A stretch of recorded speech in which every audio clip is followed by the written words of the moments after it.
m'appelle Annabelle. Je suis à Bourg-Garel pour un stage de la formation Café Ruisse. Café Ruisse, c'est chef de service. Et en temps normal, je travaille au foyer de Vernouillet. Alors, au foyer à Vernouillet, je suis éducatrice spécialisée. Et Martine m'a proposé de faire la formation Café Ruisse. Alors, dans cette formation Café Ruisse, on a une semaine d'école par mois et on doit effectuer 2 stages. Donc j'ai effectué mon premier stage. Bizarrement, on nous demande de le faire dans le domaine marchand. Donc j'ai été dans le domaine marchand à Cora, à Dreux, pendant 2 semaines. Et un deuxième stage qu'ils appellent comment qu'ils l'appellent ce stage? D'approfondissement, que je dois effectuer dans une autre structure que celle où je travaille actuellement. C'est pour ça que je suis en stage à Bourg-Garel, depuis fin novembre. Et jusque vendredi. Vendredi, quelle date? 26 janvier 2018. C'est ça. Alors au foyer de Vernouillet, j'y travaille depuis son ouverture, en 2003. C'est-à-dire que quand j'ai commencé à Vernouillet, il n'y avait rien dans le foyer. Les murs, les pièces étaient vides. Il n'y avait pas un lit, il n'y avait pas une table. Et on a tout mis en route, avant d'accueillir les premiers résidents.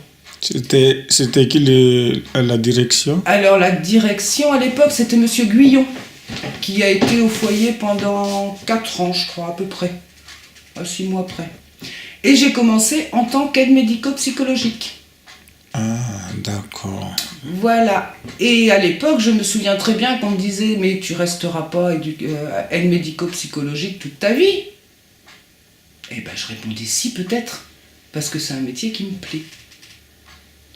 Et qui est très très important pour les résidents.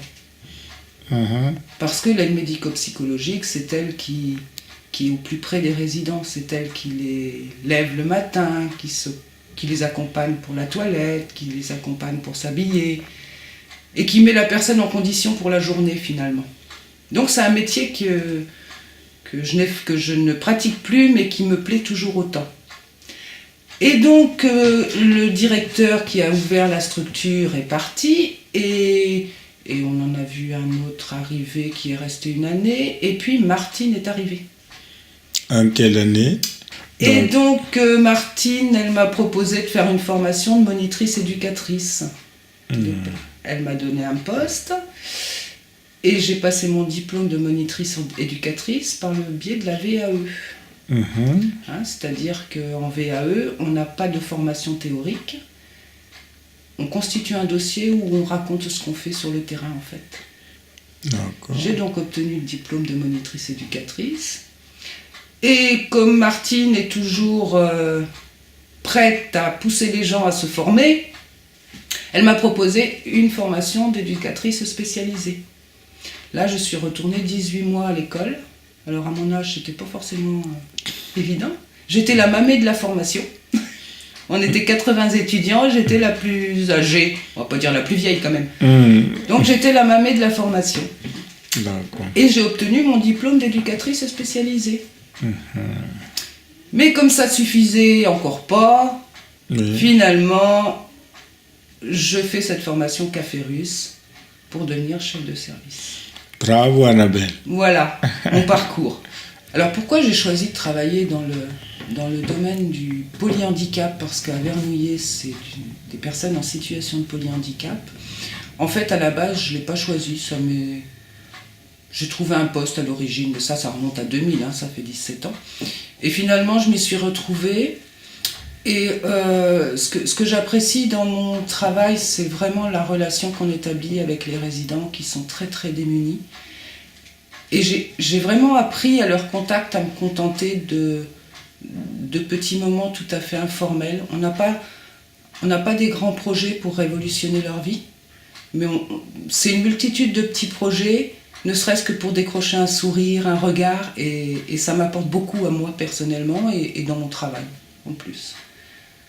Donc ce travail, il est tellement diversifié aussi que ça le rend très très intéressant parce qu'on accompagne les personnes dans toute leur vie. C'est-à-dire que ça ne se cantonne pas à un accompagnement pour être beau, pour être propre, c'est aussi leur permettre d'avoir des liens avec l'extérieur, c'est leur permettre de partir en vacances et on partage des moments, des vrais moments de bonheur ensemble. Et c'est ce qui me plaît pour la relation que j'ai avec les résidents. Après, avec le personnel, c'est pareil, c'est le plaisir de travailler en équipe et se nourrir des expériences et puis des compétences de chacun qui est intéressant. Et de pouvoir mutualiser les connaissances de tout le monde, ça demande un effort, ça demande du travail, mais c'est tout à fait réalisable pour monter des projets qui concernent les résidents.